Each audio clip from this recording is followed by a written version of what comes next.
사생활 얘기를 너무 길게 했나요? 근데 이제 젊은 날에 파스테르나크가 이들하고 같이 놀거든요. 그리고 블록을 되게 이제 동경했을 것 같고, 블록을 원체 시를 잘 썼기 때문에. 그리고 이제 사생활의 측면에 있어서는 저희가 읽게 될 파스테르나크도 만만치 않습니다. 근데 이제 요즘은 우리도 성모럴이나 이런 여러 가지 풍습이 많이 바뀌었기 때문에 그냥 그러려니 하면서 미적으로 봐줄 수 있는 이제 그런 측면이 많습니다. 아무튼 자, 그래서 이제 상징주의자들 굉장히 귀족적이고 뭐 여사여선 이런 실험 정신으로 충만한 문화 활동을 많이 했다라는 거고요. 그 다음에 이제 미래파를 대표하는 작가로는 그 마야콥스키, 흘레브니코프, 크루초니 막 이런 사람들이 있는데, 여러분 마야콥스키 정도는 알아두시면 좋겠습니다. 마야콥스키도 그래도 90년대는 아주 안 읽힌 건 아닌데 지금 여러분은 처음 들으시죠? 네. 강의실이 아니라서 제가 답을 들을 수가 없는데, 마야콥스키도 수업에 제가 다뤄보려고 애를 썼던 것 같은데, 뭐 주수도 허락이 안 되고, 그 다음에 이제 산문시가 있거든요. 산문시는 조금 재밌어요. 스토리가 있기 때문에. 그 다음에 이제 희곡, 드라마가 있는데, 풍자 드라마, 정치 드라마 이런 것들이 많죠. 그래서 이제 마야콥스키 얘기를 조금 길게 하는 것은, 마야콥스키야말로 정말 이 시대 정신에 대한 완벽한 구현? 이렇게 이제 정의할 수 있을 것 같고, 혁명의 아이콘입니다. 마야콥스키는. 그렇게 해서 이제 혁명이 일어날 즈음에 몸바쳐. 그 체구도 되게 크거든요. 그리고 이제 그 상징주의 시인들이 대부분 다 그 이제 모스크바나 페테르부르크의 유서 깊은 귀족 가문의 후예를 하면은, 마야콥스키는 저쪽에 그루지아 촌놈입니다. 어디 깡촌에서 이렇게 올라와가지고 하는 짓도 굉장히 거칠고 막 사투리 쓰고 막 눈도 부리부리하고 막 깡패같이. 그래서 어려서 사진 보면은 전형적인 비행 청소년의 느낌을 이렇게, 어디 소년원 막 이런 데 가야 될 것 같고, 요즘 막 청와대 청원 올라가는데 막 그런 데 들어가야 될 것 같고, 이제 이런 느낌을 주는데, 뭐 마약하고 막 이런 느낌을 주는데, 이제 이런 청년이 문학을 하게 되고, 그의 문학은 많은 부분 이제 행위 예술적인 그런 측면을 지닙니다. 그래서 진짜 이제 길거리에 가서 퍼포먼스 그런 공연도 하고, 그래서 예술과 삶이 동떨어진 게 아니라 그야말로 이제 하나인 거. 이 점에서는 상징주의나 사실 미래파나 이제 똑같은 것 같은데, 저기 미래파 쪽이 좀 더 과격해요. 그리고 좀 더 활동적이고, 몸도 조금 더 좋았던 것 같고, 여러 의미에서 건강도 조금 더 좋고 이렇게. 그리고 이제 혁명 초기에는, 혁명 전후 해가지고 마야콥스키는 방송도 많이 하고, 아까 제가 포스터 많이 그렸다고 했는데 링크를 좀 해놓겠습니다. 올려놓을 테니까 이제 한번 구경을 하시고요. 그리고 회화, 음악만큼 선동하기 좋은 게 없습니다. 그래서 선동하기 좋은 게. 그래서 이제 그 혁명기에 이런 것들이 선전 도구로서, 프로파간다, 선전 도구로서 이제 많이 쓰였을 법한데, 이게 어용문학이 아니라, 그러니까 어용문학은 안 좋은 의미잖아요. 그냥 부정적이고 그런 비굴한 어용문학이 아니라, 이렇게 그 순수 문학으로서 대접받고, 문학사 수업에 그래도 이 정도의 지면이라도 할당 받아가지고 얘기될 수 있는 거는 뭐냐면, 마야콥스키가 아까 말씀드렸듯이 혁명의 아이콘이다. 그만큼 얘는 순수했던 거예요. 진짜로 혁명의 가능성을 믿었고, 혁명해야 된다고 생각했고, 자기 스스로를 혁명의 투사로 이렇게 모델링하면서 이렇게 살았고, 그 다음인데 혁명이 일어나서도 일정 부분 이제 초기에는 이런 활동을 계속하다가 30대에 권총으로 자살합니다. 네. 그래서 이제 이것도 속사정은 뭐 연애도 있고 뭐도 있고 복잡하긴 한데, 어쨌거나 이렇게 이제 그 혁명의 가능성을 믿었고, 혁명의 모든 것을 다 걸었고, 결국 이제 혁명을 성공시키는데 일조했던 이 젊은 시인이, 이 열렬한 시인이, 혁명이 이제 성공하고, 이제 잘 먹고 잘 살아야 되는데, 그죠? 그렇게 이제 관료제의 앙금만 남는다. 이 카프카의 표현대로. 이렇게 이제 모든 것이 관료화되고 제도화되고 딱딱하고 경직화되는 그 시점에 그것을 못 견디고 이제 자살했다. 이런 식의 이제 말이 되게 좋은 거죠. 그리고 이제 우리가 읽게 되는 그 파스테르나크가 마야콥스키 되게 좋아합니다. 아마 그 자기가 가지지 못한 이런 것, 제가 지금 이렇게 말씀드린 어떤 남성적인 것들 있잖아요. 그런 거를 이제 많이 갖고 있어서 그러지 않았나 싶은데, 파스테르나크 쓴 유명한 산문집이 있습니다. 이거 좀 그 원문으로 제가 강독 해봤는데 되게 어렵더라고요. 깜짝 놀랐어요. 너무 어려워서. 근데 이제 이게 안전통행증인데, 지금 번역은 안전통행증이고요. 옛날에 그 국내에 소개될 때는 소설가이자 번역가인 안정효가 번역을 했는데, 시인의 죽음이라고 번역을 했어요. 엄하게. 왜 시인의 죽음? 안전통행증하고 시인의 죽음이 무슨 상관이? 하고 이제 생각할 수 있는데, 그 산문의 마지막이 바로 마야콥스키의 자살로 끝납니다. 그리고 이제 그 무렵에는 그나마 마야콥스키를 조금 우리 마야코프스키에 대한 인지도가 있었거든요. 그래서 이제 제목을 그렇게 하고, 그리고 이제 저도 그 산문집을 되게 감동 깊게 읽은 기억이 있는데, 마야코프스키의 자살이 갖는 의미가 단순히 한 청년 혹은 한 명의 시인의 죽음 이상의 의미를 이제 갖는다라는 거죠. 그들이 그렇게 열망했던 혁명이라는 것이 이렇게 우리에게 좌절과 환멸밖에 안겨주지 않는구나라는 이제 그런 인식 같은 거, 뭐 말들은 더 많이 할 수 있겠지만은 이제 그렇습니다.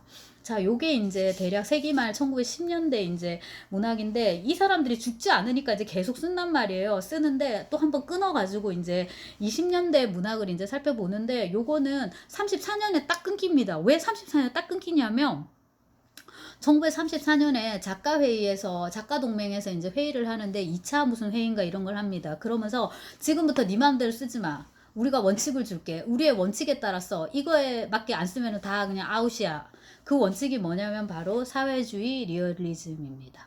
요거는 소셜리스트 리얼리즘인데, 줄여갖고 우리가 이제 SR이라고, 이렇게 사회주의 리얼리즘, SR이라고 부르는 이제 그 사조라고 하기에는 이게 권력을 너무 많이 가진 거예요. 지금 말씀드렸듯이 이제부터 쓰는 소설, 만드는 뭐 춤, 음악, 미술 뭐 이런 것들은 전부 SR이야. 딱 하고 이제 공식을 딱 내주는 거예요. 그리고 여기에서 어긋나는 거는 그냥 전부 근데 그냥 작품 출간이 안 된다, 혹은 뭐 공연을 올릴 수 없다, 이런 정도가 아니라 작가나 뭐 관련자들 있죠. 뭐 무용수면 무용수, 뭐 예를 들어 메이에르 홀드 이런 연출가면 연출가 싹 다 잡아가지고 전부 숙청입니다.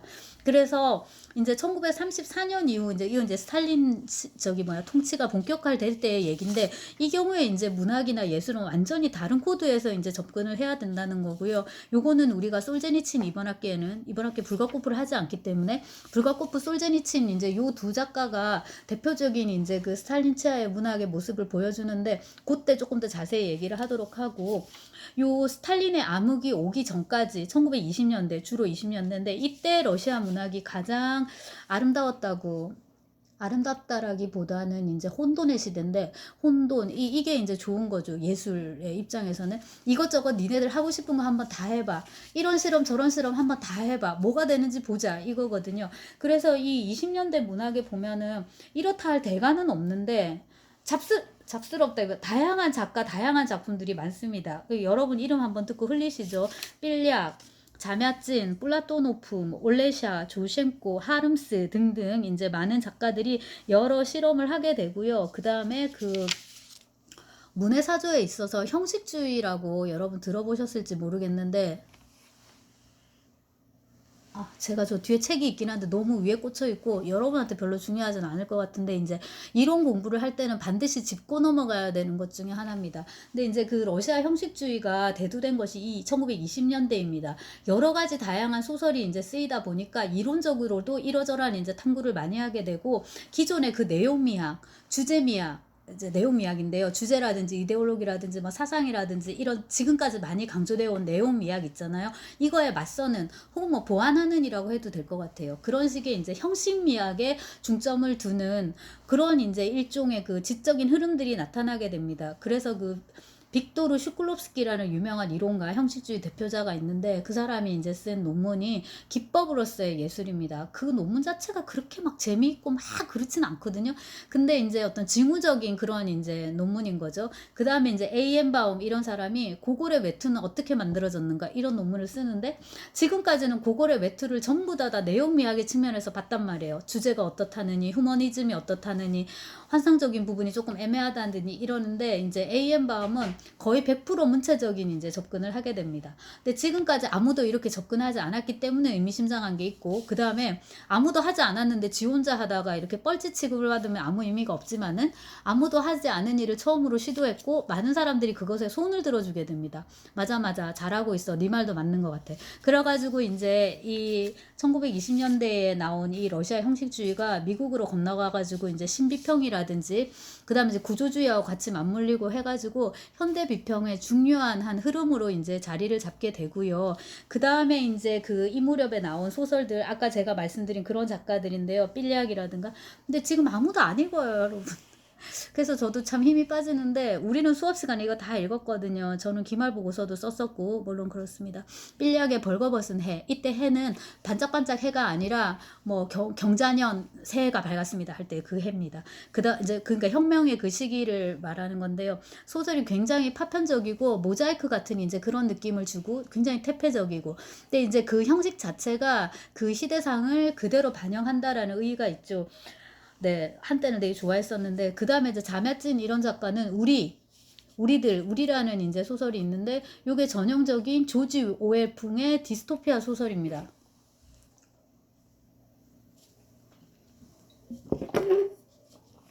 네, 저는 전공자이기 때문에 아무래도 자매찐의 우리가 조지 오웰의 1984보다는 더 잘 썼고 더 심오하다고 말을 하고 싶은데 세계의 독자들은 오웰의 1984를 읽지 자매찐의 우리를 잘 읽지 않는다는 거 이게 이제 문제입니다. 제가 두 개를 엮어가지고 글도 써보고 이랬었는데요. 이제 자매찐의 우리들이 이 전체주의 사회의 어떤 극단화된 모습을 판타지 기법으로 SF죠. SF 기법으로 이제 보여주고 그 우주선을 만드는 D503이 주인공이었나 이제 이런데 이 사람이 수기를 써요.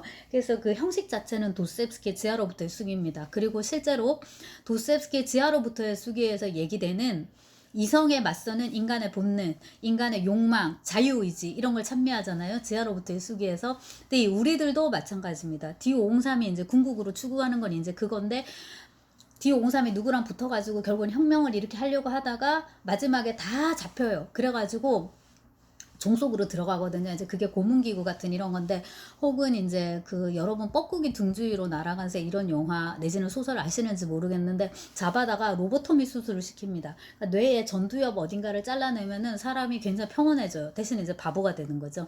이제 그런 식으로 그 D503이 이제 수술을 받고 이 제국은 이 단일 제국은 영원할 것이다. 단일 제국 만세. 뭐 이렇게 나는 단일 제국에 뭐 충실한 신민이다. 뭐 이런 식으로 해가지고 끝이 나는 그래서 굉장히 암울한 소설인데 제가 그래서 디스토피아 소설이라고 이제 소개를 드렸습니다.